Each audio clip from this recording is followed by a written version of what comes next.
I think I don't need to introduce this person sitting here who is an academic, economist, environmentologist, and for me, he is a fantastic historian because I really sort of follow a lot of his stuff for the last, I think, 10 or 12 years now. His attempt to sort of relook at the way history has been presented, and very, very good effort in using the same historic evidences to come up with inferences which actually make us sort of want to sit back and think. In fact, yesterday I was thinking about it.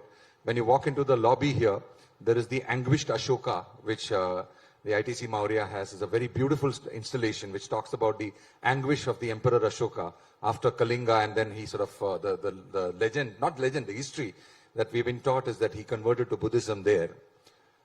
Well, the real fact is that, this man, even after Kalinga, I mean, other than his accounts, there are evidences of him having actually given 1 dinara per head for bringing the heads of Ajivikas and Jains.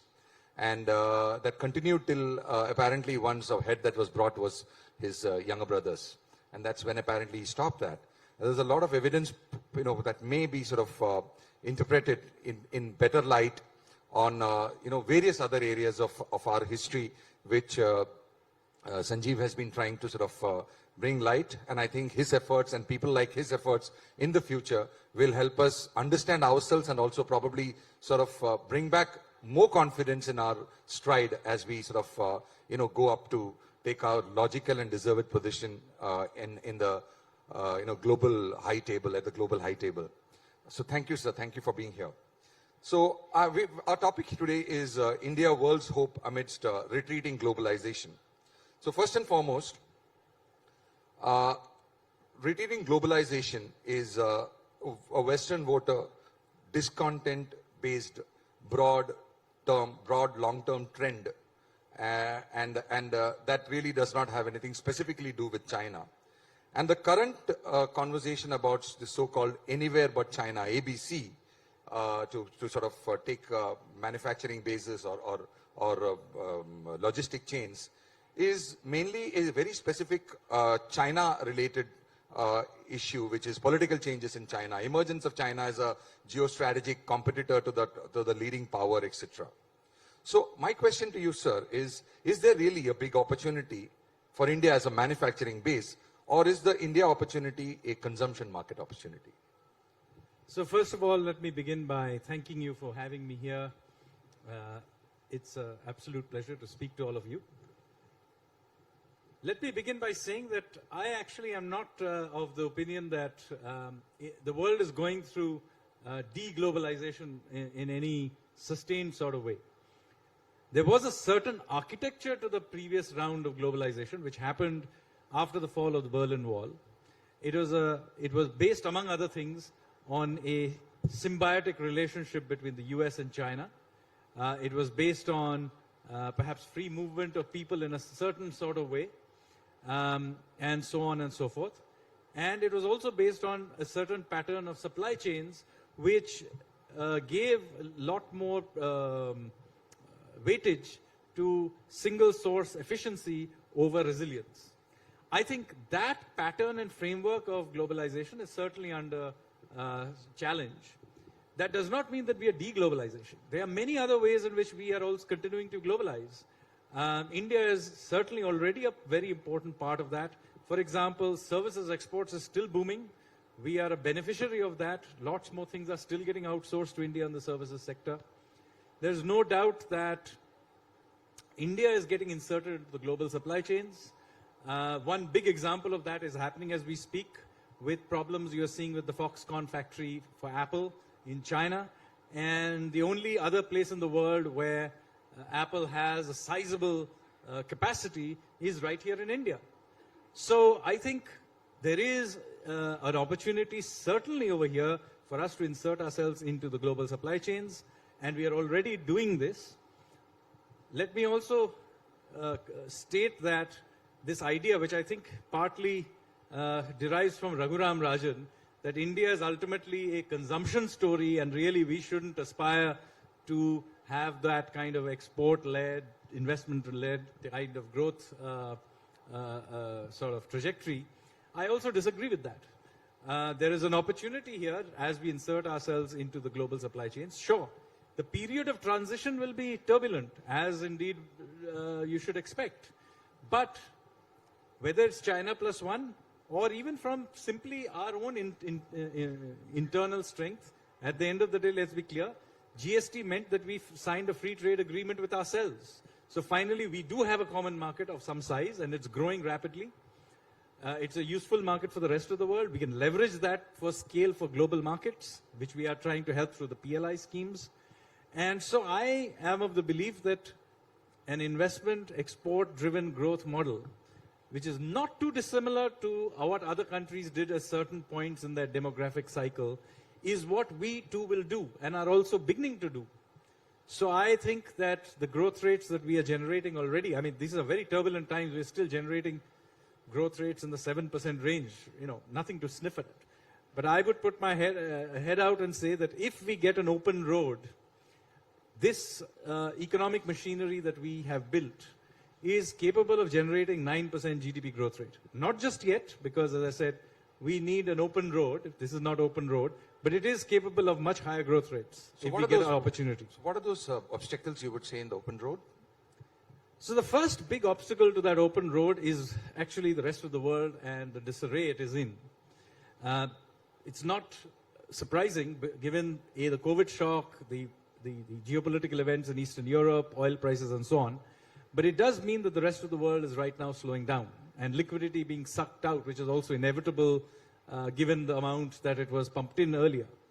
But in that environment, if we are growing at 7%, it is, I would argue, not a great idea to try and push for even further growth, because the difference between our growth rate and the rest of the world's growth rate will ultimately show up in our external accounts. I mean, the speed at which our imports can grow will outmatch the speed at which we can export to other countries when they are decelerating. So given that constraint, which I think is a constraint, macroeconomic constraint we need to watch, I would argue that a restrained macroeconomic approach, which the RBI has so far done and so has the finance ministry, is the correct approach. This is not the time to try and overextend ourselves. Any growth rate in the 6.5% to 7% growth rate is not to be sniffed at, and even in the best of times. So let us be satisfied with it for now. But the time will come when we will be able to press the accelerator, and I'm assuring you that the Indian supply side is ready for the big time. Okay. Just a small one before we go to the larger part. That would mean that we could infer from your point here that we're not really looking at the next financial year, to be much different from this year, because there is this talk about a global recession coming up, and then that can have impact over FY24. So you think FY24 is not going to be, gloomy? This is a difficult thing how do I predict, for example, the Ukraine war or things like that? But let me say that... particularly in the light of the 24 election. No, well, India's election cycle is not something the rest of the world may care about. But let me say that there are few things here that are kind of peculiar to our times. Now, supposing the world was slowing down at this point in time, typically what would happen, commodity prices would fall.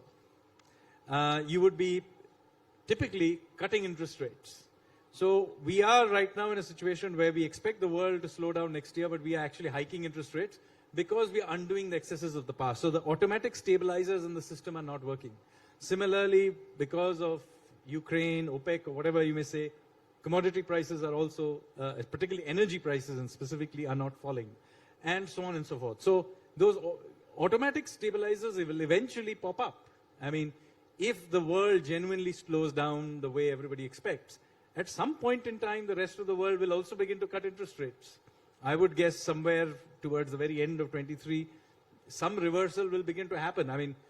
While we may have some problems with global liquidity, let me tell you, places like Europe cannot, and much of the emerging world will not be able to sustain this either. So at some point in time, these automatic stabilizers will kick in, and we will be able to then easier liquidity, presumably energy prices will return to something more sensible, and all of those circumstances play to our strengths. Thanks a lot. Now going to my favorite topic about you, the history part of your ocean of churn, your very, very brilliant work. Now, the China Plus One trend works as much for India as to our sister subcontinent, which is Southeast Asia.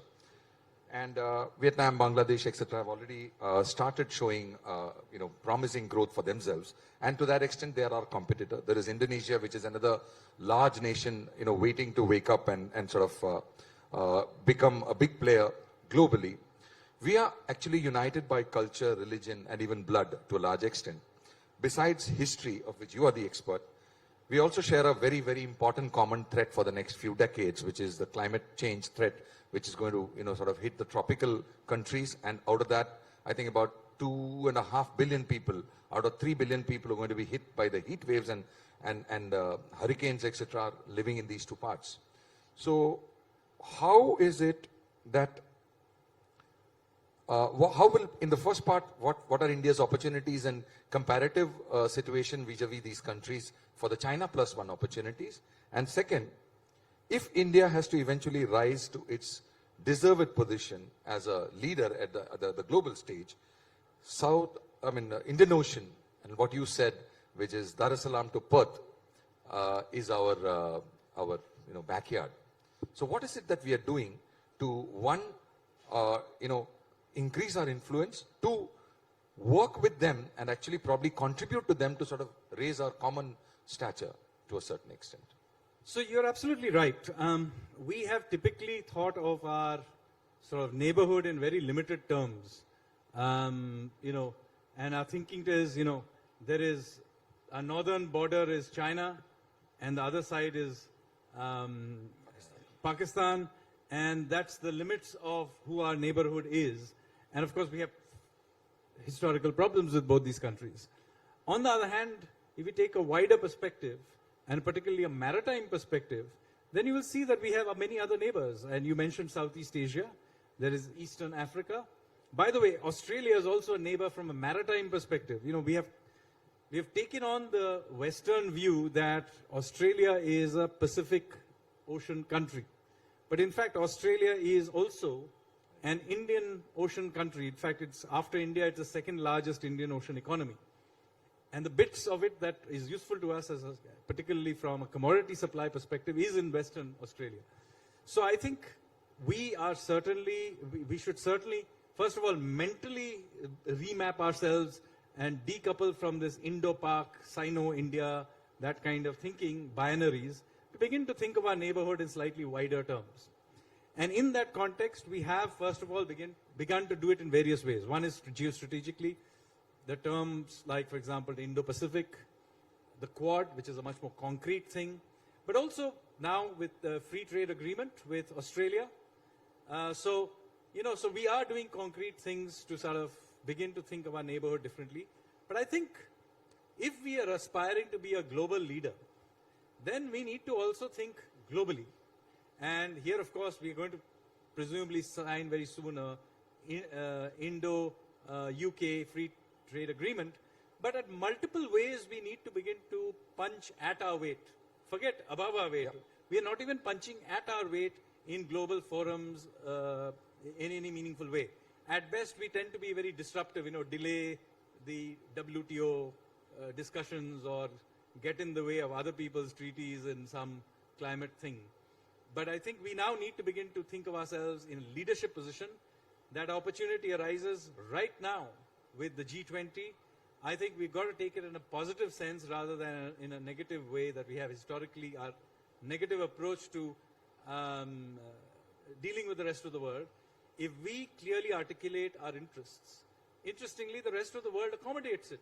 And we saw that happening with the Russian oil issue. Once we articulated what we wanted to do, the rest of the world accommodated it. Our problem was eternally whining, but not articulating what we wanted to do. When we did, we got our way. So I think there's an opportunity here to play a punch at our own weight. And I think if we are reasonable in our demands, the rest of the world, frankly, finds it easier to deal with us. Okay. So what are the areas you think that, I mean, immediately, I think, is climate change not an opportunity for us to sort of start playing that as a representative and of this whole area? And probably also sharing our, data from our satellites, etc., to help. Yes, climate change is an area. By the way, since much of this discussion tends to be about renewable energies, let's be also clear that even without climate change, you should be doing it. I mean, for whatever it's worth, the gods didn't give us too much hydrocarbons, but they did give us lots of sunshine. So from a purely economic perspective, from a geostrategic resilience perspective, we should be moving on to other sources of energy, including, by the way, atomic energy, which I am a fan of. So I think we need to be serious about this and, put in the investments and so on. But I think this is not the only area. I mean, let's take, for example, how global narratives are built. I think we need to be serious about things like, for example, there are all these global perception indices that are there. And we tend to always come out looking really bad in them. And our usual approach is to complain about them. And in fact, even I have published just a few days ago a working paper on how completely ludicrous some of these opinion-based perception indices on, happiness and democracy and freedom are. Basically, their opinion of not even half a dozen people. And their methodologies are utterly ludicrous. But the fact of the matter is, we have historically just complained about them, or we have said they don't matter. Now, first of all, let me say they do matter. They end up feeding into things like your sovereign ratings through the World Bank's governance index and so on. But I think we need to take one more step further. Why are we not turning our gaze on the rest of the world? Why are we letting the rest of the world always deconstruct us, sort of give us certifications? We should be out there giving them certifications. And in this context, let me say, Times Group is actually, if I'm not mistaken, a bigger media house than The Economist magazine, or at least a comparable size. Yes. If EIU can do a global index, why shouldn't the Times Group be doing its own global democracy, happiness, whatever else index, and let us go and, judge the rest of the world. Let's have that confidence. We will.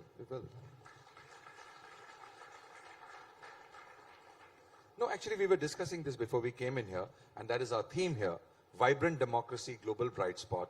And we've been talking about it for the last 5 to 8 years since we've been doing these large format events, that India's growth has to be also viewed with the fact that it is coming with consensus.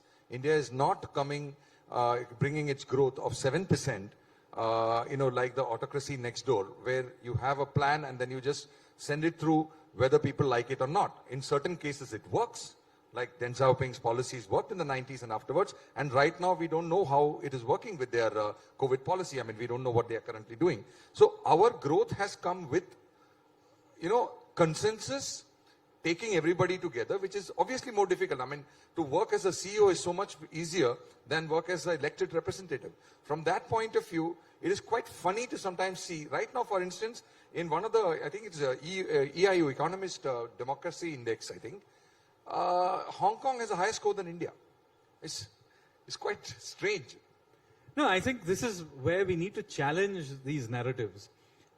You have these indices that, by the way, I'm not the first person or only person who has challenged them. We have been doing it for years.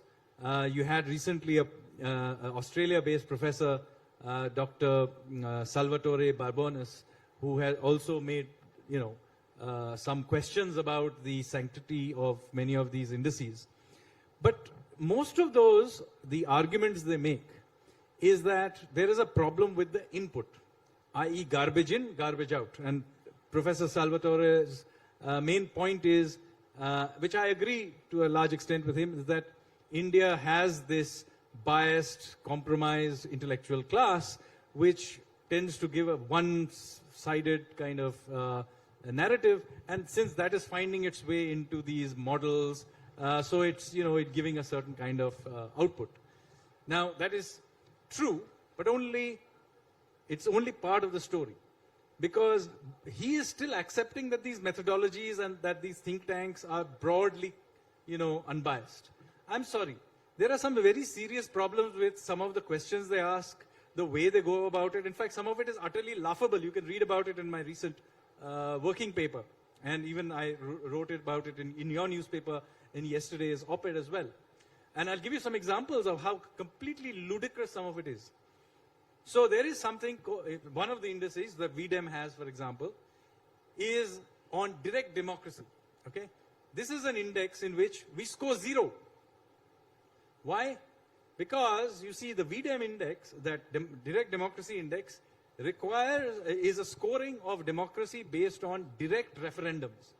Now I understand that this may be possible in a small European country like Switzerland, right? But how do you expect India to be doing direct referendums? It's not even a meaningful concept. Maybe you can do it in a panchayat or something like that. And by the way, if that is what it's about, then yes, some sort of direct referendums do happen at the very local level perhaps. But to do it in a nationwide scale is simply not possible. So it's a ridiculous index in which we score 0. But by the way, that same index provides a score above 0 to Afghanistan, Cuba, and countries like that. And I think that's completely crazy. So I think there is a case of relooking at this. Moreover, there is also the questions that are not asked. So there are all these democracy indices.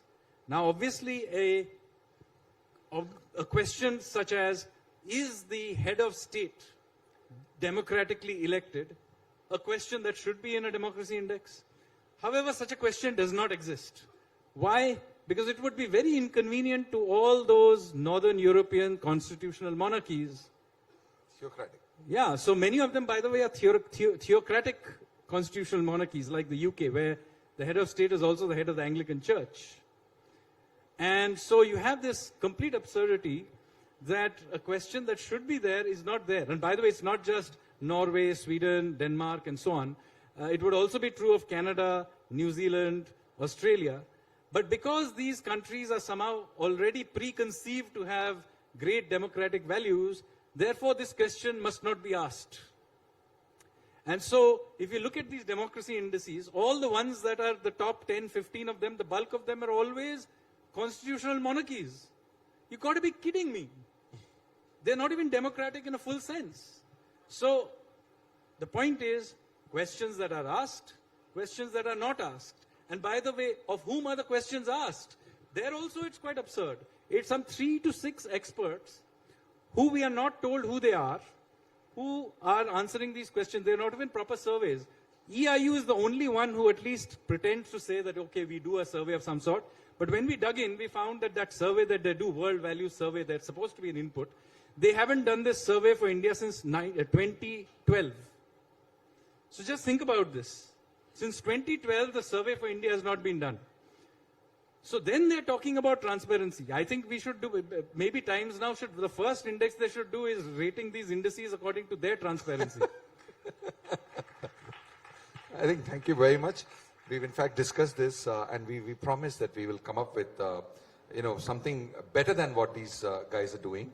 And we believe democracy is an important attribute of the India brand, and therefore it is for us it is a service to the nation that we can come up with an index which will be eventually sort of respected and regarded by even the World Bank, etc. I think that's a challenge that this team will take up. And thank you very much, Sanjeev, and this has been really, really fantastic talking to you. Thank you. Good, I think, good views and counter views on the subject. Thank you. Thank you.